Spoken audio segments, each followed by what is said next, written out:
ओम शांति। सबसे ज़्यादा महत्व बाबा ने किस खजाने को दिया? समय को। आज हम इस पर चर्चा करेंगे। कल की संडे की मुरली में बाबा ने एक बात कही कि हमारा भविष्य हमें बिल्कुल क्लियर दिखना चाहिए। चाहे हम कोई भी पथ पर हों, लेकिन हम कहाँ होंगे? कैसा हमारा जीवन होगा? कैसे हमारे घर होंगे? कैसी संपदा होगी? बाबा कहते पैसे का लेन-देन नहीं होगा कि 1,000, 10,000 ये सब नहीं होगा। संपूर्ण फ्री, फ्री ही लेंगे और फ्री ही देंगे। एक चीज़ लेंगे और दूसरी चीज़ मिलेगी। एक के बदले एक। भारत की ये प्राचीन कल्चर रही है। मक्के खेत में हुई तो हम गेहूँ ले आए। किसी के घर में मेहमान आए तो हम 1 लोटा दूध दे कर के आते थे। छाछ तो सवेरे खूब बढ़ती थी, मिलाया जाता था। ऐसा-ऐसा समय था। बाबा कहते भारत की कल्चर सबसे महान, सबसे श्रेष्ठ है क्योंकि यहाँ पर पैसे का महत्व नहीं है। ये तो अब हुआ है। किसका महत्व था? संबंधों का। यहाँ संतोष था मनुष्य के पास ज़्यादा। एक उसमें पढ़ा है कि अकबर के राज्य में उसकी यहाँ पर जो काम करते थे, उसकी 1 माह की तनख्वाह ₹1 थी, वो भी चाँदी का, क्योंकि ₹1 में उसका काम चलता था। तो बाबा कहते सतयुग में सब कुछ फ्री होगा। हम उस दुनिया में जा रहे हैं, तो उस दुनिया को हम सामने देखा करें। समय अपनी गति से चल रहा है। समय को देखा करें। ड्रामा की जो रील चल रही है, ऐसे-ऐसे सीन आ रहे हैं और जा रहे हैं, क्योंकि ये कलयुग का सीन अब जा रहा है। सतयुग का सीन आ रहा है। हम कैसे हैं उसमें? घरों में क्या-क्या खड़ा है सामने? ऐसे आजकल हर घर में कार खड़ी हुई है, विकास हो रहा है। तो आखिरी सतयुग के लिए ये कारें विमान में बदल जाएँगी, क्योंकि ये जो वैज्ञानिक हैं, वो ऐसी खोज कर देंगे कि जो ज़रूरत नहीं पड़ेगी। तो हम सभी को बहुत सुंदर खजाने मिले हुए हैं। ऐसी दुनिया आ रही है। सोने से पहले और उठने से पहले इस बात को याद किया करें कि शिव बाबा इतनी सुंदर दुनिया बना रहे हैं। उसको ये दुनिया नहीं चाहिए, हमारे लिए बना रहे। खजाने, सबसे बड़ा खजाना कौन-सा है? समय का।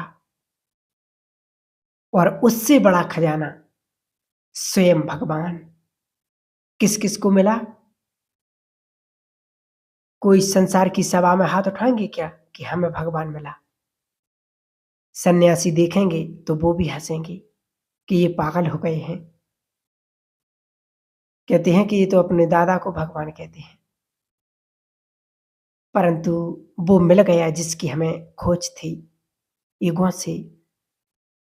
खोज भी हम सभी को थी, क्योंकि सबसे ज़्यादा उस परमात्म प्यार की प्यासी आत्माएँ हम आत्माएँ थीं।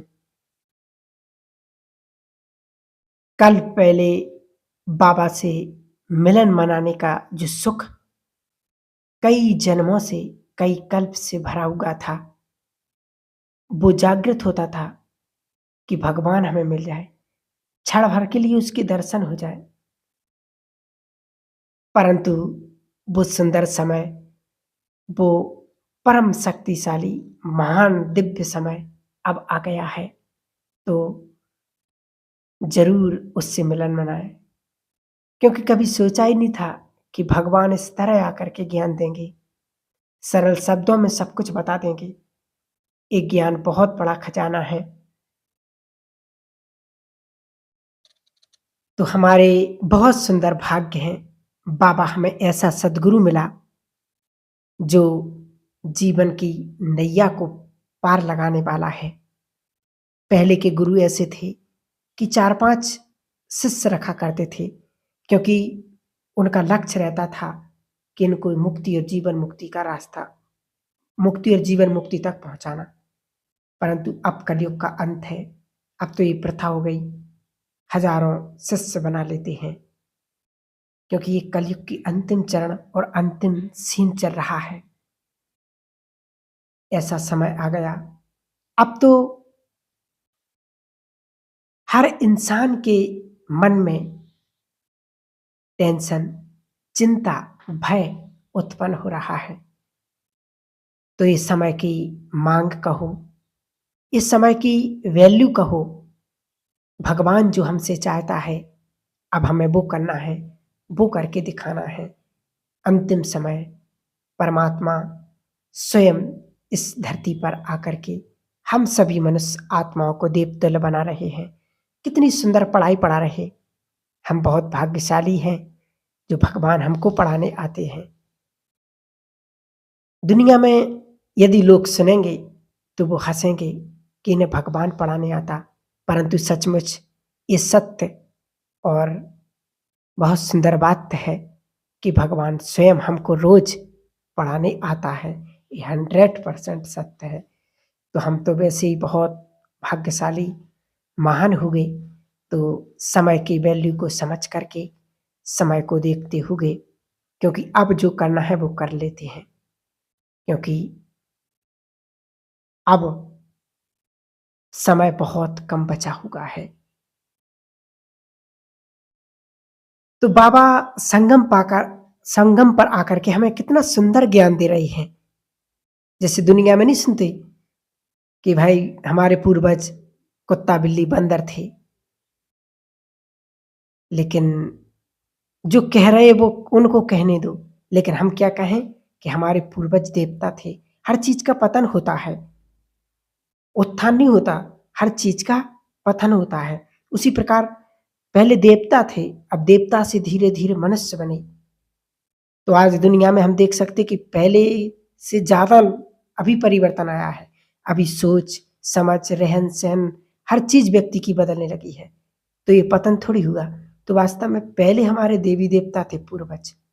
तो बाबा कितना सुंदर ज्ञान दे रहे हैं। तो हर चीज का पतन हो रहा है, ऊपर से नीचे आ रही है। हमें और समय का सर्वश्रेष्ठ खजाना मिला हुआ है। तो सोच लें सभी, तो हमें अपने समय को खजाना समझते हैं या नहीं। अगर समय बहुत बड़ा खजाना है, यदि आपके पास यदि हीरो का ऑफर आ जाए 9 करोड़ का, तो आप रोज बाजार में पहन करके घूमेंगे या रख देंगे? किसी की नजर भी ना पड़ जाए, कोई चोरी कर ले। खजानों को संभाला जाता है, इसलिए इसका उदाहरण दिया। तो जो चीज कीमती होती है उसको मनुष्य बहुत संभालता है। यदि आपके पास चप्पल है, बहुत कीमती है, बहुत सुंदर है, तो उसको आप संभालेंगे ना, क्योंकि ध्यान देना पड़ेगा, कीमती है। तो बाबा ने हमें समय का खजाना दिया हुआ है। कई तो घंटों बात करते रहते हैं, सारी बातें उसे सुना रहे हैं, उसके घर की भी सुन रही है, क्योंकि उन्हें पता ही नहीं है वास्तव में कि तुम्हारा टाइम कितना कीमती है। ये संगम का एक एक पल यदि व्यर्थ जा रहा है तो हमें बहुत बहुत पछताना पड़ेगा। कहते नहीं, सभी ने सुना भी है बाबा की मूलियों में कि जो समय को महत्व देंगे, समय उन्हें बहुत कुछ देगा। एक-एक क्षण हम क्या कर सकते हैं? बाबा के शब्द हैं, एक-एक पल देवहान का त्याग तुम्हारे श्रेष्ठ भाग्य का गुणगान करता है। एक-एक पल को जोड़कर आप आनंद ले सकते हैं।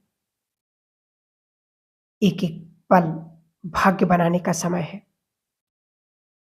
एक पल को अपने मन को शांत कर सकते हैं। स्वयं से बात करें कि मेरा संगम युग का समय कैसा बीत रहा है? मैं कैसे अपने समय को बिता रही हूँ या बिता रहा हूँ? बातों में, उलझनों में, संसार के पीछे, स्वयं की उलझनों में, धन संपत्ति में, कोर्ट केसेज में या प्रभु मिलन की सुंदर बेला में। तो हमें स्वयं से चिंतन करना है और अपने आप से बातें करती होगी, क्योंकि हमें इन चीजों से बाहर आना पड़ेगा।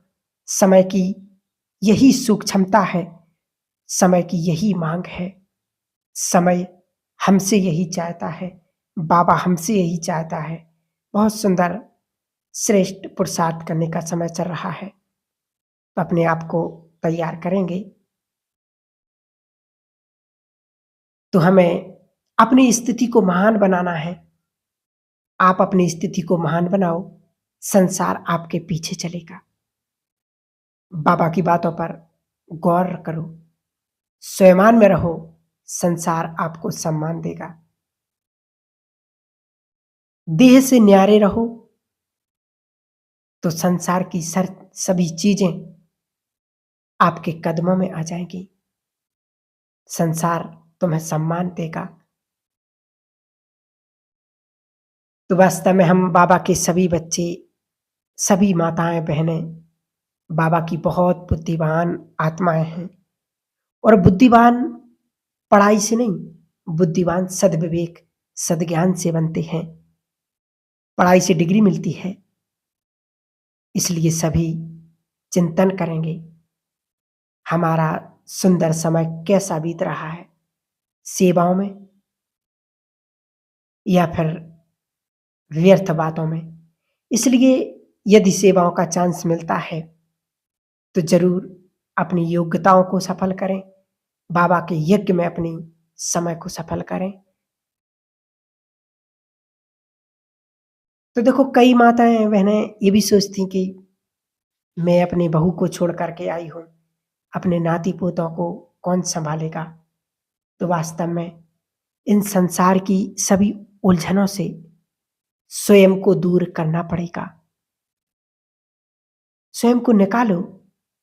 इस समय और चल रहा है, इस समय लौट करके नहीं आएगा। इस समय को याद किया करेंगे। एक समय आया था कि भगवान इस धरा पर आए थे, हम सम्मुख थे, हमने पहचाना था। हम कहेंगे हमने पहचाना था, हमने उसका ज्ञान लिया, उसको जाना हमने। परंतु यदि हमने नहीं किया वो कुछ, तो हमें याद आएगा कि हमने वो सब नहीं कर पाया जो हमें करना चाहिए था। कुछ चीजें मनुष्य के लिए ऐसी होती हैं जो कर नहीं सकता, परंतु कुछ ऐसी चीजें होती हैं जो कर सकता है। तो हमें वो सोचना है कि जो हम कर सकते हैं, ठीक बात है ना। तो सभी करेंगे, अपने आप को दृढ़ संकल्प में बांधेंगे, चिंतन करेंगे। क्योंकि जिनके पास संपूर्ण ज्ञान है, पहले तो ज्ञान ही नहीं था। किसी आचार्य को, किसी बाहर के योगी को योग ऋषि अपने आप को कहते हैं, परंतु आत्मा का और परमात्मा का मिलन ही सच्चा योग है। उसकी विधि क्या है, वो हम सभी बाबा के बच्चों को बाबा ने बताया है कि ज्ञान युक्त योग युक्त स्थिति में स्थित होना ही सत्य ज्ञान है, सत्य योग है। तो उस परमात्मा से मिलन मनाना यही सच्चा योग है। समय को हम श्रेष्ठ भी बनाएँगे, जीवन को श्रेष्ठ बनाएँगे, अपनी दिनचर्या को सेट करेंगे। ओम शांति।